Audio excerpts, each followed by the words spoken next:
샬롬, 한 주 동안 주님의 은혜 가운데 평안하셨습니까? 말씀의 자리로 나오신 여러분들을 예수님의 이름으로 사랑하고 축복합니다. 계속해서 갈라디아서 강의의 말씀을 나누고자 합니다. 오늘 주신 하나님의 말씀은 갈라디아서 6장 6절로 10절까지의 말씀입니다. 갈라디아서 6장 6절로 10절까지의 말씀. 가르침을 받는 자는 말씀을 가르치는 자와 모든 좋은 것을 함께 하라. 스스로 속이지 말라. 하나님은 업신여김을 받지 아니하시나니 사람이 무엇으로 심든지 그대로 거두리라. 자기의 육체를 위하여 심는 자는 육체로부터 썩어질 것을 거두고 성령을 위하여 심는 자는 성령으로부터 영생을 거두리라. 우리가 선을 행하되 낙심하지 말지니 포기하지 아니하면 때가 이름에 거두리라. 그러므로 우리는 귀에 있는 대로 모든 이에게 착한 일을 하되 더욱 믿음의 가정들에게 할지니라. 아멘. 확실하게 예수 그리스도께서는 죄와 사망의 법에서 여러분 모두를 해방시키셨습니다. 그러기에 여러분은 참된 자유자이십니다. 성령을 따라 행하는 참된 자유자이십니다. 그 자유함으로 연약한 자들을 회복시켜줘야 합니다. 더불어서 오늘 본문에 언급되어 있는 것처럼 모든 좋은 것을 함께하는 자가 되어야 합니다. 이 말은 여러분이 자유롭게 서로 봉사할 수 있음을 의미합니다.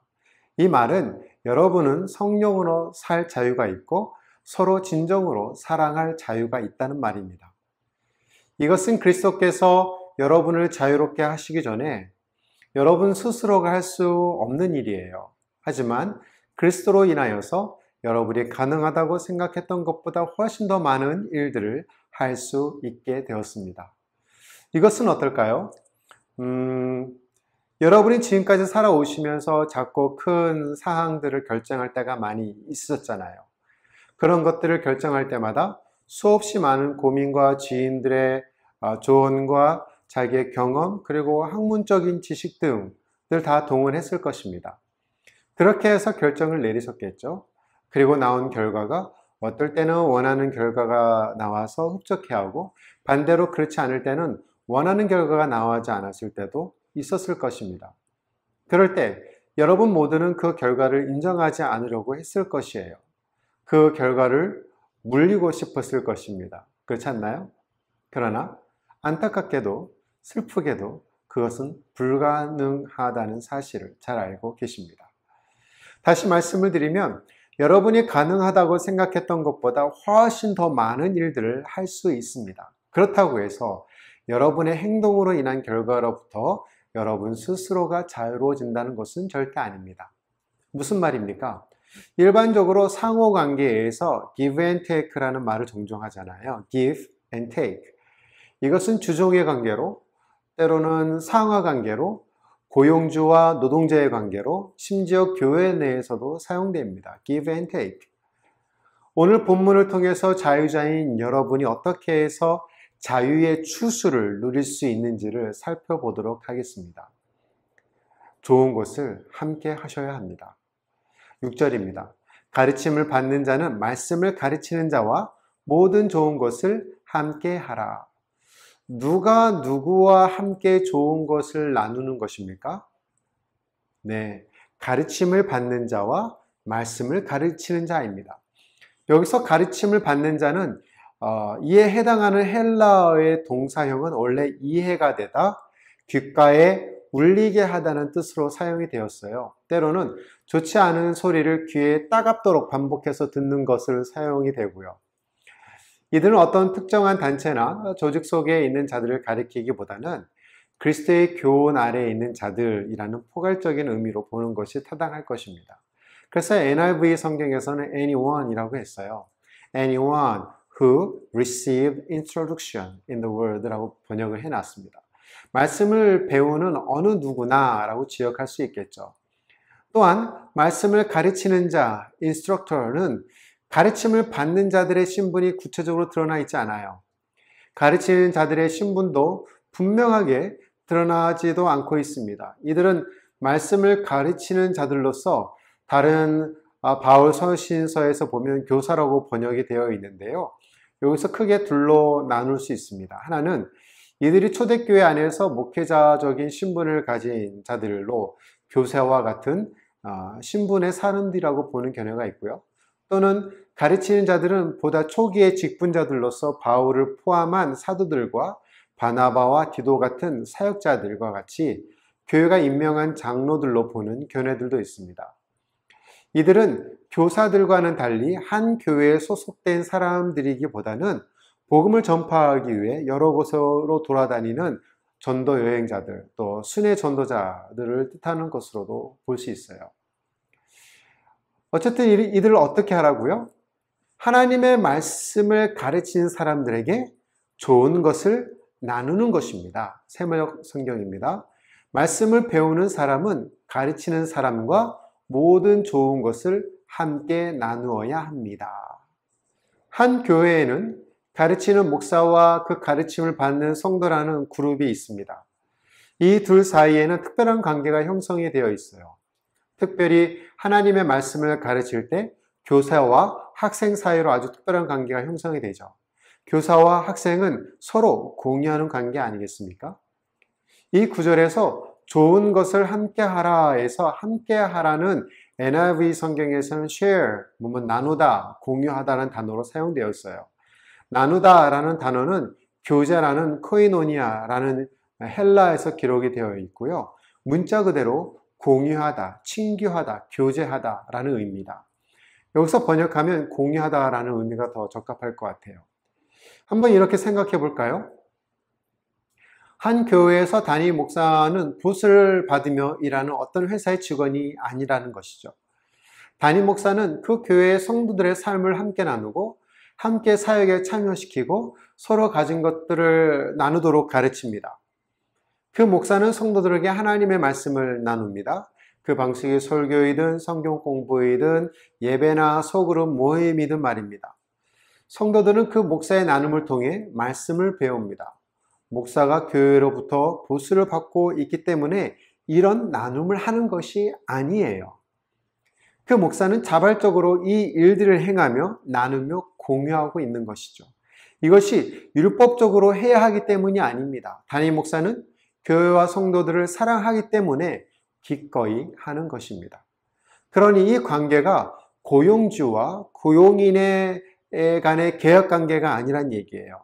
저와 여러분은 그리스도 안에서 형제 자매로 언약적 관계를 가지고 있습니다. 제가 여러분의 목사로 말씀을 가르치는 자가 되어서 여러분이 말씀의 가르침을 통해 장성한 그리스도인으로 성장하도록 돕는 것입니다. 여러분이 세상의 유혹과 탐심으로부터 벗어나 그리스도와 함께 십자가에 못 박도록 교육하는 것입니다. 여러분이 그리스도를 본받아 거룩함으로 이 세상에 살아가도록 길을 안내하는 것입니다. 여러분에게 하나님의 말씀을 가르치는 것은 저의 직업이 아니라 기쁨이며 사랑의 섬김이기 때문입니다. 이 일을 하도록 하나님께로부터 부름을 받았기 때문입니다. 교회의 보수로 부름을 받은 것이 아니에요. 그렇다면 여러분이 그 교회의 성도라면 어떻게 해야 할까요? 그렇다면 여러분이 네트워크 제자들 교회 성도라면 어떻게 하시겠습니까? 확연컨대 여러분도 좋은 것으로 말씀을 가르치는 자들과 함께 나눌 것입니다. 어떤 것으로요? 무엇으로요? 기쁨으로요. 섬김으로요. 그리고 사랑으로요.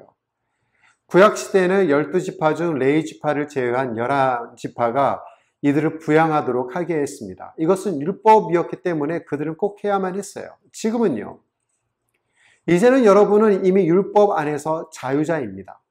그러니 말씀을 가르치는 자들을 위해 율법적 순종으로 헌금을 하실 필요가 없습니다. 다만 여러분은 하나님의 말씀을 배우고 있기 때문에 가르치는 자들과 함께 모든 좋은 것을 나누시는 겁니다. 이에 어떤 요구사항이나 규정보다 항상 더 강력하다고 저는 생각합니다. 왜요? 그것은 마치 주님과 우리와의 관계에 있기 때문입니다.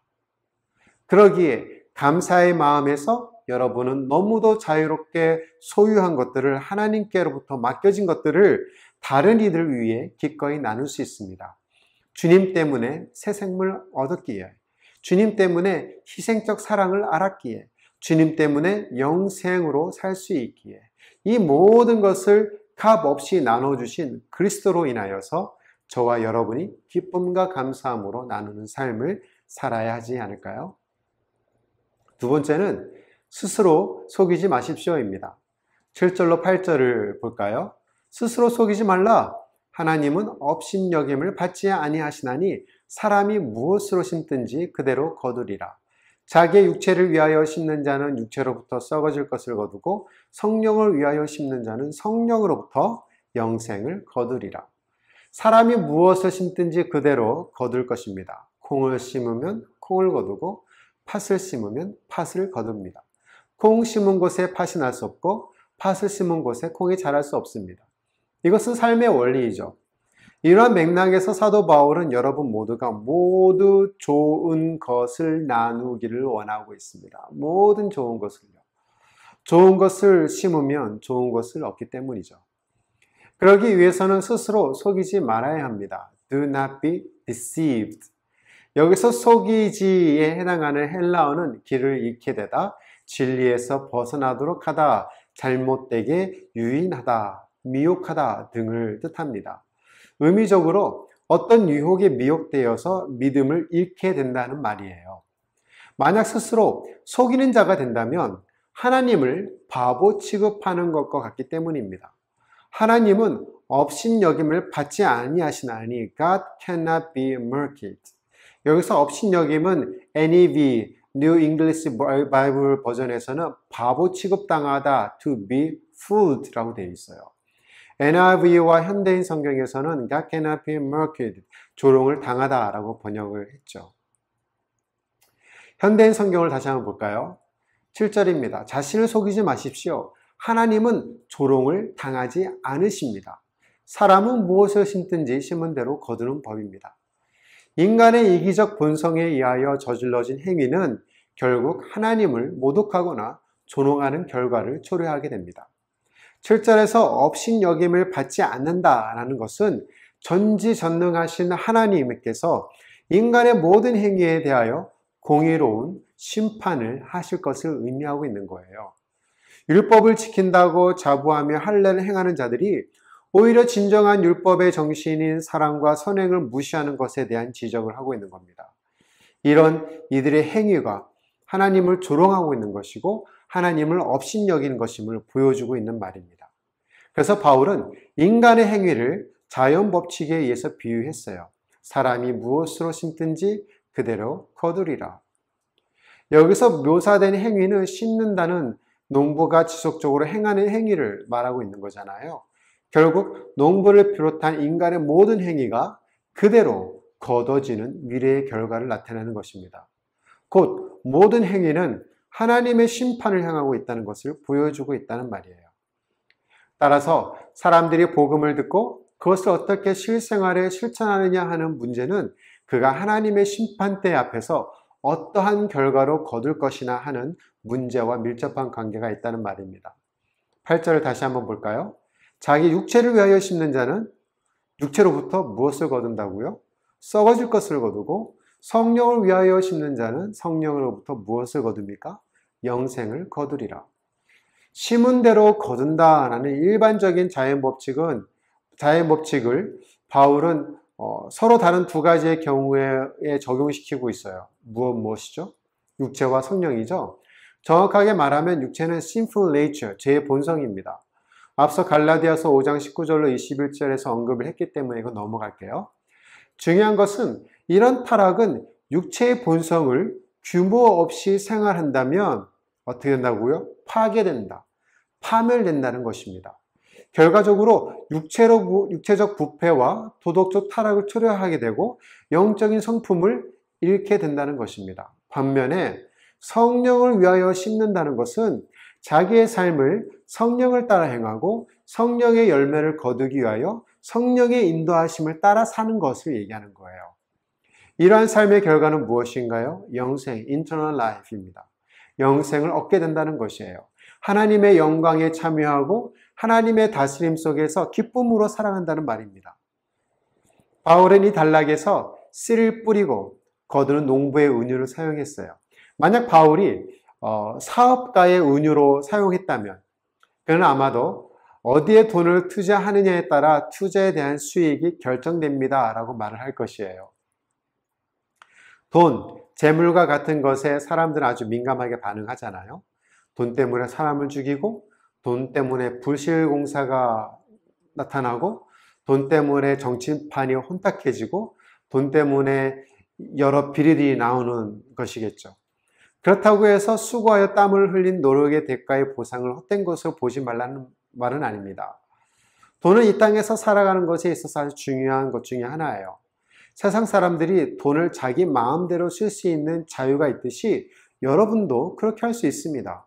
여러분 자신을 위해 쓸 수도 있고 다른 사람을 위해 쓸 수도 있습니다. 그러나 이것을 알아두셔야 돼요. 자신을 위해 돈을 쓰기로 선택하면 결국 자기 자신을 파괴시킨다는 말입니다. 성경은 여러 곳에서 이 부분을 기록을 하였는데요. 디모데전서 3장 3절 말씀, 술을 즐기지 아니하며 구타하지 아니하며 오직 관용하며 다투지 아니하며 돈을 사랑하지 아니하며. 디모데전서 6장 10절, 돈을 사랑함이 일만 악의 뿌리가 되나니 이것을 탐내는 자들은 미혹을 받아 믿음에서 떠나 많은 근심으로써 자기를 찔렀도다. 디모데 후서 3장 2절 말씀, 사람들이 자기를 사랑하며 돈을 사랑하며 자랑하며 교만하며 비방하며 부모를 거역하며 감사하지 아니하며 거룩하지 아니하며. 히브리서 13장 5절 상반절 말씀, 돈을 사랑하지 말고 있는 바를 족한 줄로 알라. 오늘 본문 8절에서 무엇을 얻는다고 했나요? 한글 성경에는 썩어질 것이라고 번역을 했고 영어 성경에서는 파멸이라고 번역을 했습니다. 공동 번역으로 볼까요? 자기 육체에 심는 사람은 육체에게서 멸망을 거두겠지만 성령에 심는 사람은 성령으로부터 영원한 생명을 거둡니다. 만약 여러분이 사업가로서 여러분의 자신을 위해 돈을 쓴다면 회사는 결국 파산할 것입니다. 그러나 회사를 위해 돈을 투자한다면 회사는 지속되는 투자 수익을 얻게 되겠죠. 그렇다면 저와 여러분은 어떻게 해야 될까요? 죄의 본능, 육체의 탐욕과 탐심을 위하여 심겠습니까? 아니면 성령을 위하여 심겠습니까? 8절에 성령을 위하여 심는 자는 성령으로 말미암아 영생을 거두리라고 했습니다. 점심 식사 비용의 1만 원은 5시간 동안의 배부름을 유지시켜 줍니다.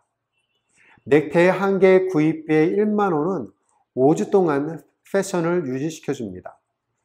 자동차 구입에 사용한 1만 원은 적어도 5년 동안 지속하게 해줍니다. 아파트 구입 비용의 1만 원은 여러분의 세대 동안 만족감을 유지시켜 줍니다. 그러나 하나님을 섬기는 데 쓴 1만 원은 영원히 지속됩니다. 예수님께서 친히 말씀하시기를 내 보물이 있는 그곳에는 네 마음도 있느니라고 마태복음 6장 21절에서 말씀하셨습니다. 자, 낙심하지 마십시오. 9절입니다. 우리가 선을 행하되 낙심하지 말지니 포기하지 아니하면 때가 이르매 거두리라.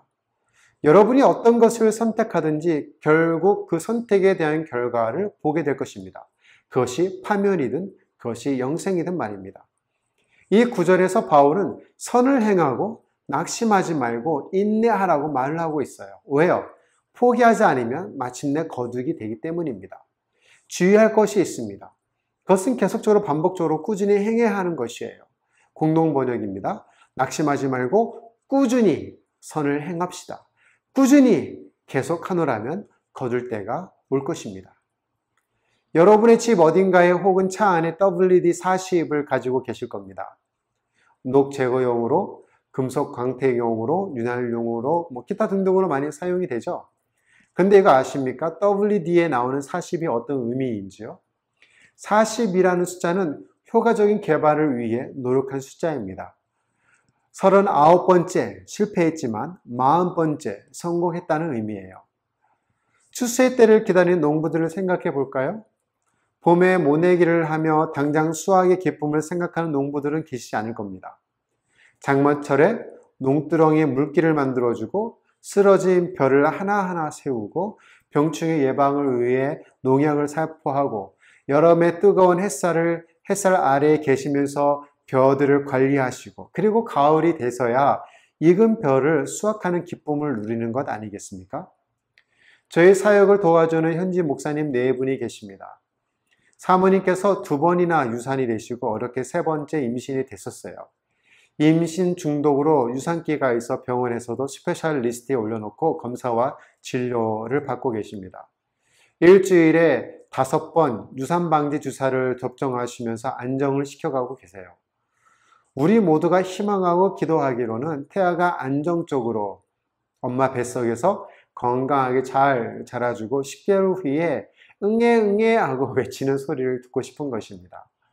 이런 가정이 힘들다고 포기할 수 있을까요? 요점은 포기하지 말라는 겁니다. Don't give up. 낙심될 때도 포기하지 마십시오. 실패했다고 포기하지 마십시오. 장애물을 만났다고 포기하지 마십시오. 영적인 일에 계속 꾸준히 행하십시오. 그러면 결국 영적인 결과를 영구적으로 보게 될 것입니다. 좌절과 실패에 낙담하지 마십시오. 때가 되면 포기하지 않으면 여러분은 영생의 결과를 보게 될 것입니다. 자, 결론을 10절에서 맺도록 하겠습니다. 좀 더 많이 나누십시오. 하나님께서 여러분에게 기회를 주시는 대로 계속 베푸십시오. 10절입니다. 그러므로 우리는 기회 있는 대로 모든 이에게 착한 일을 하되 더욱 믿음의 가정들에게 할지니라. 아멘. 여러분에게 기회가 있는 대로 좀 더 많이 나누시기를 원합니다. 현대인 성경에서는 이렇게 번역했어요. 그러므로 기회 있을 때마다 모든 사람에게 선한 일을 하고 특별히 믿는 성도들에게 더 그렇게 하십시오. 기회가 있을 때마다, 기회가 있는 동안, 기회가 있는 대로 착한 일을 행하셔야 합니다. 왜냐하면 한 개인의 생애 가운데 주어진 기회는 제한적이기 때문입니다. 여기서 착한 일은 9절에 나온 선, 누인굿과 다른 단어인데요. 9절에서 선은 윤리적인 아름다움이라는 의미를 담고 있습니다. 10절 오늘 이 9절에서 이 착한 일은 굿인데요. 철저하게 이웃과의 관계 속에서 이해되는 단어입니다.